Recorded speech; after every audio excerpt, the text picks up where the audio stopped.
काहे अधूरा ज्ञान लेकर आप परेशान कर रहे हो लोग सनातन का एक ऐसा चेहरा जो आज अगर जीवित है, सनातन तो ब्राह्मण समाज की वजह से जीवित है। लोगों को। आपको 9,000 वर्ष पहले किसका राज था ये आपको पता है? एक शूद्र नाम का एक राजा था, इसका राज चलता था। इसने तो भारत घोषित किया था। भारत वन के जब तक मौर्य वंश के वंशज जिंदा है तब तक आप बाल विवाह का नहीं कर सकते हैं। आपको ये ध्यान रखना, वरना किसी दिन हार लग जाओगे, उस दिन आपका खेल खत्म ही हो जाएगा। एक बार गलत टिप्पणी हो गया तो भैया, अरे तेज बोल यार। एक बार अभद्र टिप्पणी हो गया तो भैया। हाँ, तो आपको तो राजाशाही बनना चाहते हैं आप लोग। आपको ये नहीं पता है कि अब तक सही क्षत्रिय जिंदा है, और सही क्षत्रिय को सरकार ने भी सही रास्ता देकर और सही कलम देकर पूरी सुरक्षा में इनके साथ खड़ी है। शूद्र कौन थे ये आपको मालूम होना चाहिए। शूद्र कौन है? शूद्र कोई अछूत नहीं है। शूद्र एक महान क्षत्रिय योद्धा है। 9,000 वर्ष पहले की बात है। तुम्हारे युवा घमंडी ब्राह्मण क्षत्रिय और नकली क्षत्रिय को धूल चटाता कर दिया था, और आप अभी भी धमका रहे हो। आपको किसी दिन मौका मिल गया, पर अभी खून खराबा करने की बात नहीं है। किसी दिन आपको पता चलेगा।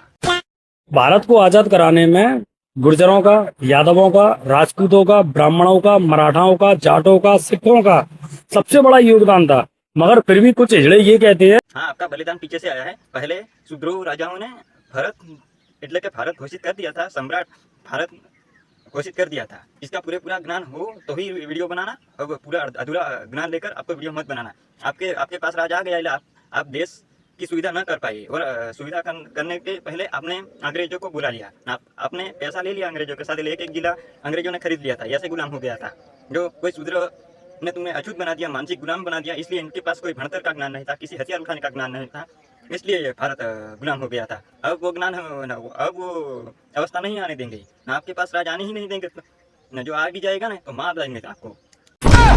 मुझे समझ नहीं आती कबूतर, नीला कबूतर एक्चुअल में वर्ड क्या है, मुझे समझ नहीं आता। चलो नीला तो कलर है और ये बाबा साहेब के कलर। બ્રાહ્મણોને એમના હાથમાં જ્ઞાન હતું, એની પાસેથી જ્ઞાન છીનવી લીધું, હથિયાર છીનવી લીધા શૂદ્રો પાસેથી। એટલા માટે इसको પછી एक महान पुरुष पैदा होया, बाबा साहेब आम्बेडकर। इसने फिर से अधिकार दिला दिया। अब पूरी तरीके से भारत हाथ में नहीं आया है, इसलिए अमुक लोगों को परेशान हो रहे हैं, पर धीरे धीरे सब कुछ वापस ले लेंगे। आपका अधिकार भी आपको दे देंगे, और चिंता मत करना। और अभी तो रुको, से इधर कोई भंगड़ आके जो आपने जो भंगड़ बोला है ना, भंगड़ वाला काम इधर करा, और ये सुअर गैंग को लेके आना, आपको पालने के लिए इतना बड़ा जंगली घाट एरिया में। भंगड़ शब्द बोला, बहुत अच्छा बोला है आपने। ज्ञाति को लेकर बोला, किसी को पूरा लग जाएगा, किसी को अच्छा लग जाएगा, ये सब कुछ सही बात है। यह गलत बात है, मुझे भी मालूम है और कोर्ट को भी मालूम है। जिस दिन आप पर किसी भी समझदार लोग जिस दिन SC/ST एक्ट लगा देगा, तो आप बोलेंगे हम पर तो नकली SC/ST लगा दिया, हमको तो शोषण हो रहा है, आपको रोने लग जाएगा। तो पहले आप ये गलती करते ही क्यों है?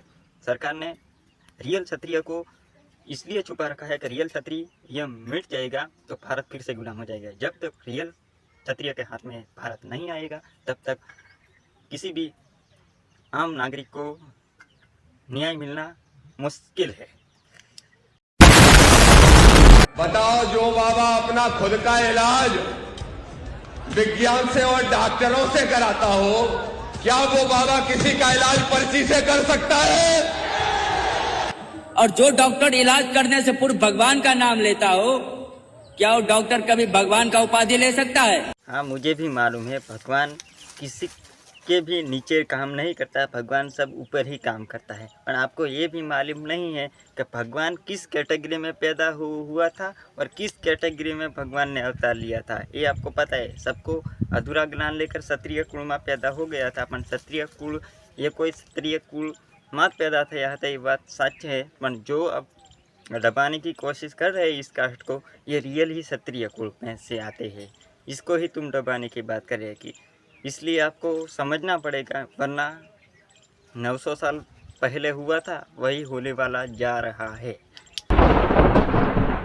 सीएम राजपूत होना चाहिए, सीएम ब्राह्मण बना दिया, हमें उनसे भी कोई दिक्कत नहीं, पर ब्राह्मण। तुम्हारी एकदम बात सही है। सीएम किसी दलित को ही बनाना चाहिए। किसी भी दलित एक क्षत्रियમાં તો હોવાનું ગણાય છે, ઇતિહાસ પ્રમાણે, વેદો પ્રમાણે। तो आपने इस कैटेगरी को नीच बता दिया है, अछूत बता दिया है, इसने मानसिक गुलाम बना दिया है आपने, आपका वर्ण व्यवस्था ने ना। आपने इनके पास से शिक्षण छीन लिया था आगे साल में से, और इसके पास हथियार उठाने पे आपको दंड दिया था, कड़क कार्यवाही बना दिया था। इसलिए भारत कमज़ोर हो रहा था और अंग्रेजों का गुलाम हो रहा था। इसलिए फिर से वो होने वाला है नहीं और होने देंगे ही नहीं। मेरे भाई इस वीडियो को लाइक नहीं शेयर करके जाना है और कहाँ गए। सबरणो इतनी कंजूसी मत करो, दबा के शेयर किया करो वीडियो। एकदम सही किया, मनुस्मृति को जला दिया है तो एकदम सही किया। इसने ही हमारा राज छीन लिया था। सूर्यवंशी मौर्यवंशी का राज छीनने वाला कोई और नहीं पर ब्राह्मण था, और कोई होता ही नहीं है। इसलिए अभी भी समझ जाओ कि आप शूद्रों को दबाने की कोशिश बिल्कुल मत करो। आपकी मनुस्मृति अच्छे से मालूम है कि क्या क्या इसमें कार्यवाही होती थी। ये तो अच्छा हुआ, तुमको संविधान जलाने की बहुत सौगंध, किसी दिन आपको नहीं कि किस लोग जला देंगे, ये बात याद रखना। मनुस्मृति तो जाति व्यवस्था को लेकर स्त्रियों को भी दबाने की बात करती है। आपकी मनुस्मृति के कारण तो महाभारत में एक स्त्री का कपड़ा उतारने थी, तब ये तुम्हारी मनुस्मृति क्यों काम न कर सकती थी? तो अभी तो किसी लड़की की छेड़ती हो गई तो भी इनके साथ पूरी सच्ची छेड़ती हो गई थी, तो संविधान इनको सपोर्ट करता है। आप इसको ही जलाने के लिए मरे पड़े हुए हैं। आपको सुधर जाओ। आपकी नाराजगी देखकर मुझे हंसी आती है। नीले कबूतरों, जिस दिन इस देश के अंदर इन राजपूतों ने अपने रजवाड़े वापस मांग लिए और रजवाड़े वापस ले लिए तो लुकने के लिए जगह नहीं मिलेगी।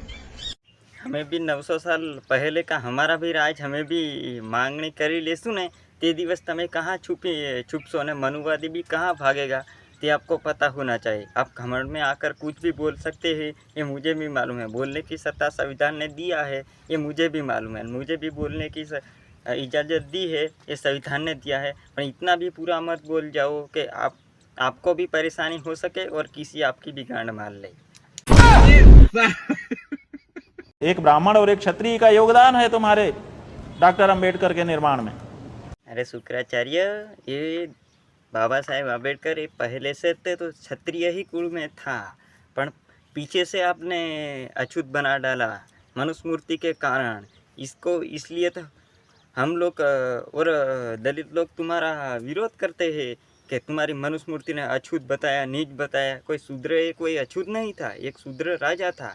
भरत वंशમાંથી आते हैं और सूर्य वंशમાંથી आते हैं, मौर्य वंशમાંથી आते हैं, वही लोग है अभी तुमको पेल रहे हैं ना। ये सब कोई क्षत्रिय भी ही है। इसने गांधी जी बापू ने भी क्षत्रिय कुल को छुपा रखा है, इसलिए छुपा रखा है कि इसका कुछ इतिहास और किस सच्चा क्षत्रिय बजेगा तो भारत की रक्षा जरूर करेगा, इसलिए इसको छुपा रखा है। और अलग अलग कैटेगरी, अलग अलग कास्ट में इसको धकेल डाला है। इसलिए जो क्षत्रिय का खून है वो आपसे हार मानने वाला नहीं है, अधर्म को सपोर्ट नहीं करेंगे।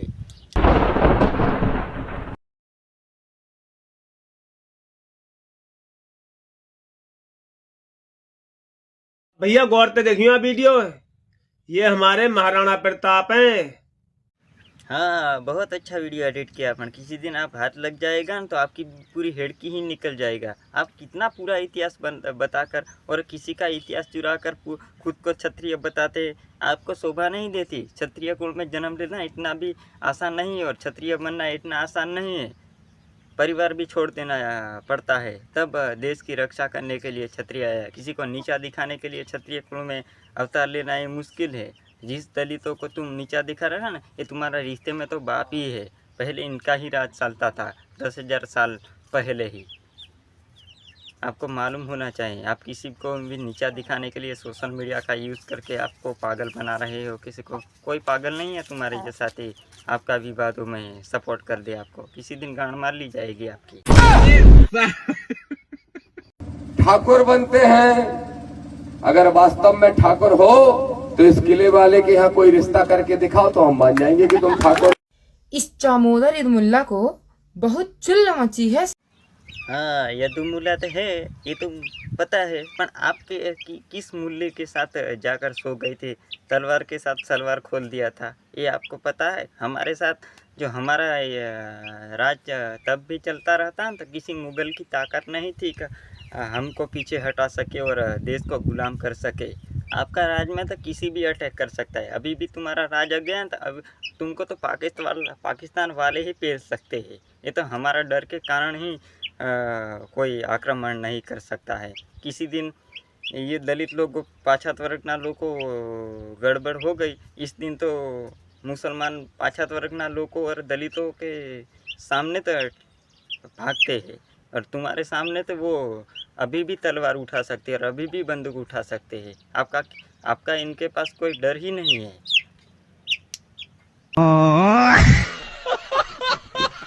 महोदय जी, भीम आर्मी से टकराने का मतलब है दौड़ा दौड़ा के मारे जाओगे। हिंदुस्तान में बस एक ही आर्मी है और वो है इंडियन आर्मी।